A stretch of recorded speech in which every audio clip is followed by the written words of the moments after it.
Welcome to Revenge with Lyra. You are just temporary. Those were the words my only son spat at me after 15 years of sacrifices, sleepless nights, and working double shifts just to keep him fed, clothed, and safe.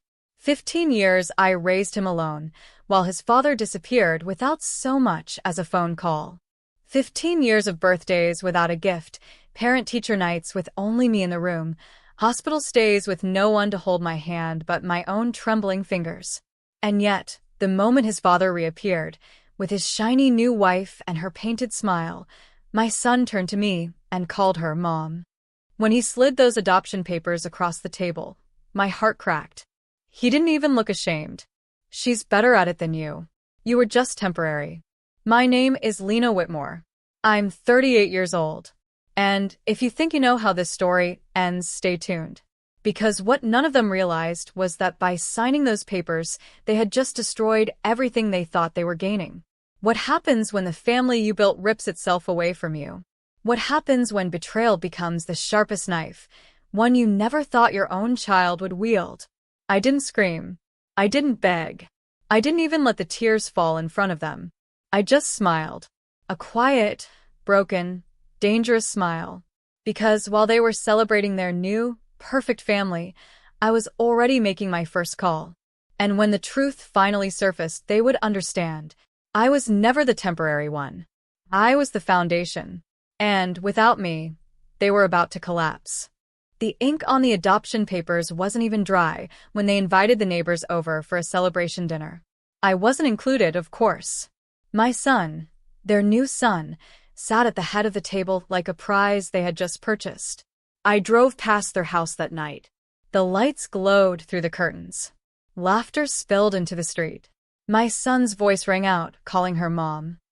Each syllable landed like a knife in my chest. But I didn't cry. Instead, I parked 2 streets down and opened my laptop. You see, what they didn't realize was that those adoption papers didn't just shift parental rights. They shifted liability.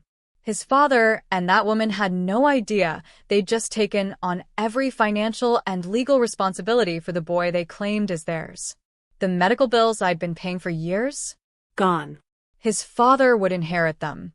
The college savings account in my name? No longer theirs to touch. The trust fund my parents had set aside for their grandson? It was tied legally to guardianship, meaning it had just defaulted back to me. And the part that made me almost laugh in the dark? The adoption erased my obligation to them. Completely.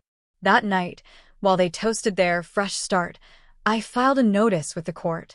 One that would trigger the transfer of every pending debt, fee, and financial tethers straight into their laps. By the time the cake was cut, my son's father and his perfect wife had inherited a storm they didn't even see coming. And as for my son?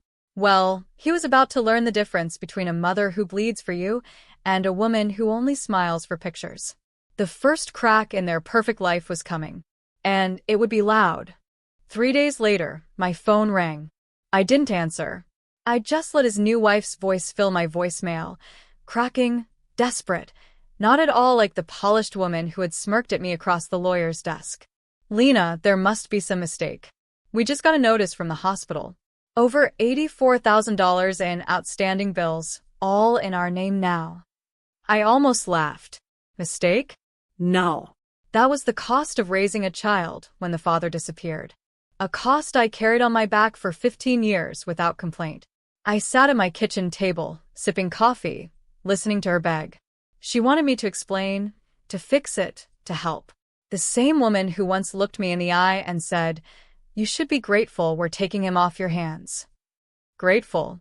That word still burned. By noon, more messages poured in. Calls from my ex-husband. From his lawyer. Even from my son. His voice trembled as he asked, "Mom, what's happening? Why are they saying it's our debt now?" For the first time in weeks, he called me Mom. But it wasn't love, it was panic. I didn't answer him either. Instead, I forwarded every new bill, every insurance rejection, every medical debt I'd been holding on to, all neatly packaged to their attorney. Legally binding, airtight. My signature no longer required. The house of cards they built was already shaking. And as I sat back, a strange calm washed over me. This wasn't revenge by fire. This was revenge by silence.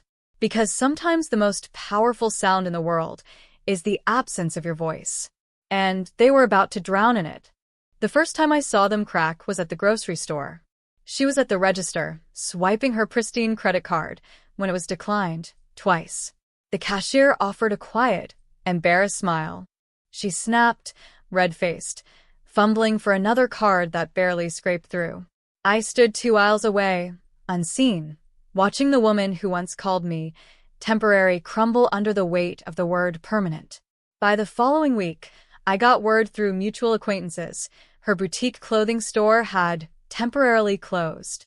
My ex-husband had started selling off his luxury watches online. They were cornered, scrambling, bleeding money they thought would last forever. And my son? He texted me, "Mom, Dad, and Sarah are fighting every night. They say it's your fault." I stared at the message. My thumb hovered over the keyboard. For years, I would have rushed in, defended myself, explained, tried to win his heart back. But not this time. Instead, I typed 3 words. Actions have consequences. And I hit send. That night, I sat in bed and scrolled through my old photos of him, his first steps, his gap-toothed smile, the messy birthday cakes I made with my own tired hands. I whispered into the dark, "You'll understand one day, my son. Maybe too late, but you will." Because what his father never taught him was loyalty. What his new mother never gave him was sacrifice. And what they all failed to realize was that my silence wasn't weakness. It was strategy.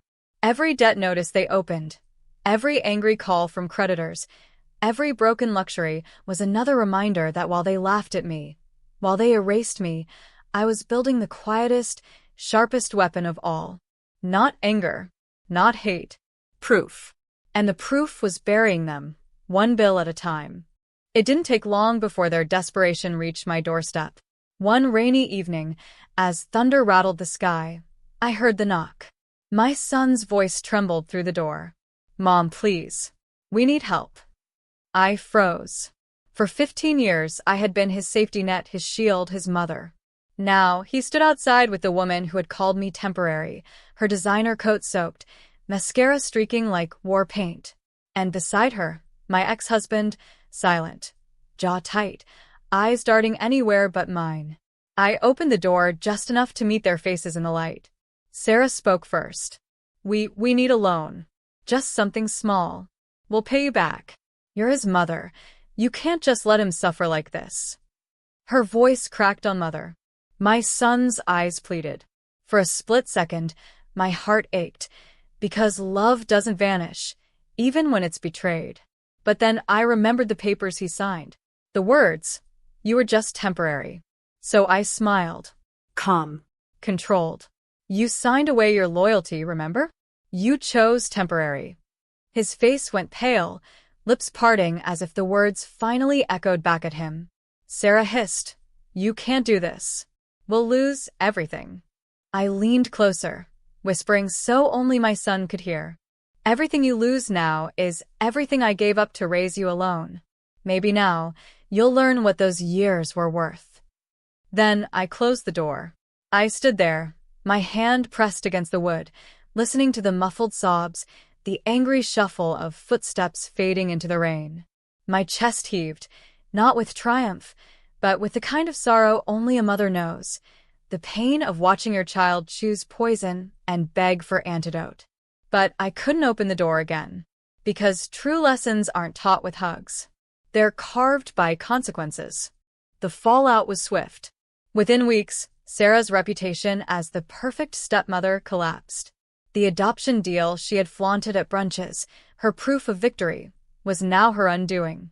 Agencies she worked with cut ties. No one wanted to be associated with fraud tied to financial misconduct.